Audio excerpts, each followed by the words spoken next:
Salutations, everyone. Salamander here, and in this episode of the Hadal Dimension, I guess we'll say, I am going to go a little bit more in depth as to how the planets work, or I guess celestial bodies work within the Hadal Dimension.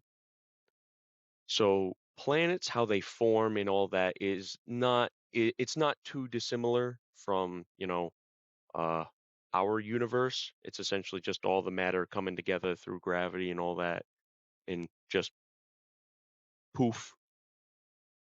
Um, but I guess I think this video is going to be more about going into how the planets are, I guess, a little bit more stranger than ours that we're familiar with. And I touched upon it a little bit before. So planets in the Hadal dimension, like pretty much everything else, have a little bit of a ethereal quirkiness to them, if that makes any sense. And I used a couple examples saying that they have some strange weather events or maybe they teleport. So I guess I could say a few more example or provide a few more ideas to give in that maybe some planets have the normal, occasional moment where they teleport into a completely different dimension, and the life forms on said planet then just invade uh, the planet that they just so happen to be near. I guess due to them having a natural ability to teleport themselves, this would likely be a seasonal thing for the planet as to how it would work and everything. Again, this is the Hadal dimension we're talking about. There isn't really one because how are you going to understand something that's so mysterious and unknown and practically not something you can really research? Um, Other events could be that perhaps the planet or moon or whatnot, this could be any celestial body that has an atmosphere in which some planets might actually rain down a substance similar to blood. Some planets might fluctuate where they have an atmosphere and then lose the atmosphere and then have the atmosphere again. Some planets will shift their, I guess you could say, shift their form. So they could be a dwarf planet and then all of a sudden, for some reason, in some anomalous reason, they shift into a gas giant. So the planets are very strange and are capable of very, very strange things, which should naturally make you come to the conclusion that if there's life on these planets, the life forms or ecosystems are probably the most strangest things that you could ever come across. And considering if that these ecosystems were on a planet that had the one of the characteristics of the examples I gave prior, this would most definitely be true. However, from the few planets that we have been discovered, and I will say that those that discovered these planets were an alien species within our dimension, but you won't be hearing about them until around chapter 2, unfortunately. But from the planets that we have been able to have the uh, fortunate um, study of, these planets aren't exactly too anomalous. Um, However, there has been a planet discovered that appeared to be bigger than our sun and was very much, other than that, it was very much Earth-like, though it was covered in a much larger bodies of water with various separated continents within um, said ocean. Another planet that we had the um luck of studying or researching was a jungle planet that is completely all around it covered in extremely dense jungles. Now, the jungles on this planet in particular are definitely more anomalous than Earth in that the plant life is absolutely uh, out there. Some of the trees, definitely the biggest trees are just completely dwarf the largest trees on our planet.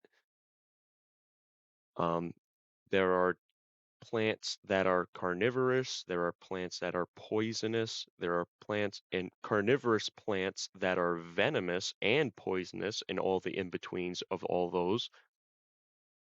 There are plants that can teleport, there are plants that can uh I guess make h- I guess hallucinate, make things hallucinate, and the wildlife is also extremely dangerous. There are these creatures on this specific planet called mimics, and they are a strange looking creature that can, I guess you could say, shapeshift into inanimate objects or any inanimate object at will and for however long they want. Um, there isn't really an exact limit. These creatures essentially could sneak into your room and, you know, shapeshift into literally anything and you wouldn't even know until it's too late.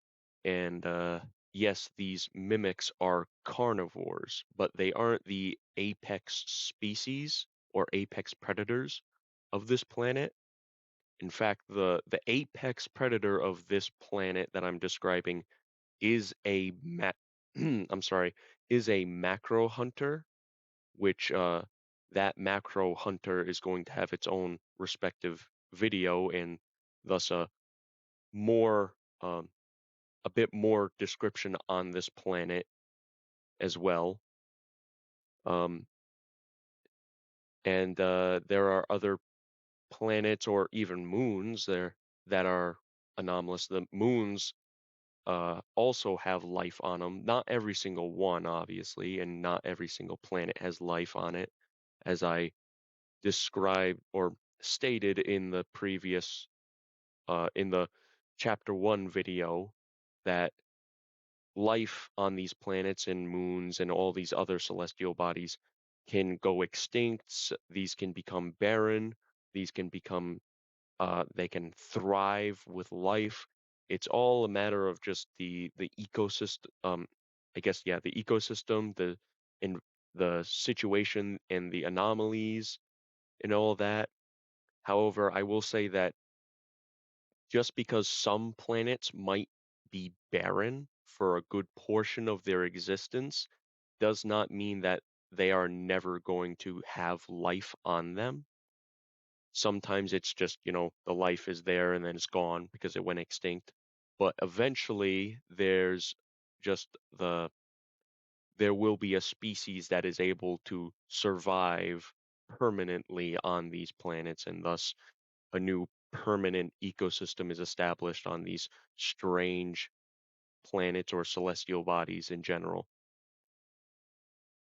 And there are, asteroids that can cause extinctions as well. The asteroids themselves can also, because in our dimension, an asteroid would smash into, say, our planet and just absolutely wipe everything out in fire and everything. However, in the Hadal dimension, you could have the complete opposite happen where the asteroid smashes into the planet and it creates an ice age, or it creates a complete monsoon of rain and whatnot.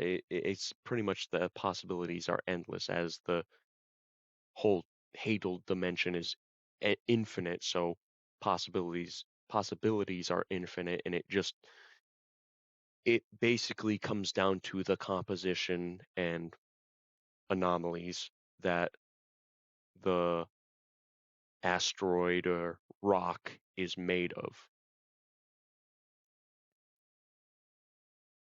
Now, I also remember talked about how solar systems work within the Hadal dimension, and that unlike our dimension, where the sun being the most massive thing and it being the first thing that forms in a solar system is at the center of the solar system, whereas in the Hadal dimension, it's pretty much the planet that has the most mass that is at the center of the solar system. So this is either the planet caught other planets that were that did just so happen to be drifting around and are thus orbiting around it, or it formed in such a catastrophic way that it essentially created a solar system like a star would.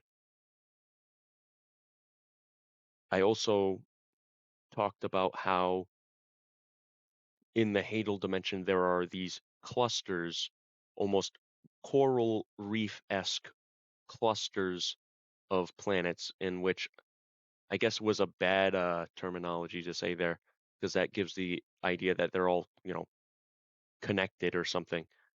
They're not. They're all separated from each other and all that.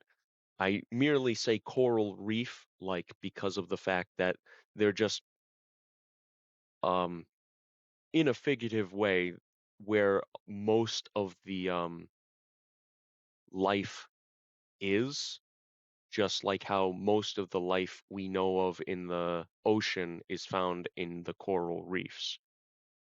So I guess you could say, think of when I use that, when I refer to these clusters like coral reef like clusters of planets, that's kind of what I'm referring to in a figurative way. Hopefully I didn't just confuse everyone. I'm sorry if I did. But anyway, these clusters have the most kind of life because there's life that are on the planets and thus in these solar systems, on the planets and moons and all that, all those celestial bodies. There is sometimes life that are on the asteroids as well. However, I also talked about how there were, life forms that exist within the emptiness of space. They again tend to be in more dense volume within these clusters because either A, they evolved from something that was on one of the planets or asteroids, or B, they evolved due to some matter being smashed together from the formation of the solar systems, or basically anything that involved matter getting smashed together. So this could have been from planets smashing together, again, solar system forming, that could have caused a reaction that led to multicellular life evolving and creating a new organism. Um, I am very sure that just about covers the planets and their ecosystems. I'm sorry if I'm not too great at giving a good picture. If I wasn't, all I'll say is just let your imagination run in the most wildest and either dreamlike or nightmarish ways imaginable, and you've pretty much got the gist of what the Hadal Dimension planets and their ecosystems are like. So again, yes, that will pretty much wrap up this video. I hope it was at least somewhat enjoyable, and I will see you all in the next one. Goodbye.